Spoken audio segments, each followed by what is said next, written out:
त्या टेट्रा पॅकमधल्या तो जो कागदाचा जो तो टेट्रा पॅक होता, घडी घातलेला ते जो कागद होता तो कशा पद्धतीने टाकायचा. त्यानंतर ते खिचडी खाल्लेलं जे काय भांडं चमचे होते, मुलांना तुम्हाला मी अगदी बघितलेलं दृश्य सांगतेय.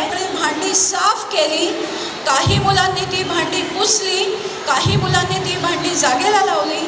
अर्ध्या तासाच्या आत हे सगळं होऊन आणि ती मुलं वर्गात शिक्षणासाठी सज्ज झाली होती. बालवयामध्ये जर मुलांना गाडीतून कचरा बाहेर टाकायचा नसतो, चालू गाडीतून बाहेर थुंकायचं नसतं, हे जर शिकवलं गेलं तर मला वाटतं की थोड्याच दिवसात आपला देश इतका समृद्ध आणि सुंदर बनेल की आपली मुलं जेव्हा मोठी होतील तेव्हा त्यांना परदेशाचं आकर्षण राहणार नाही.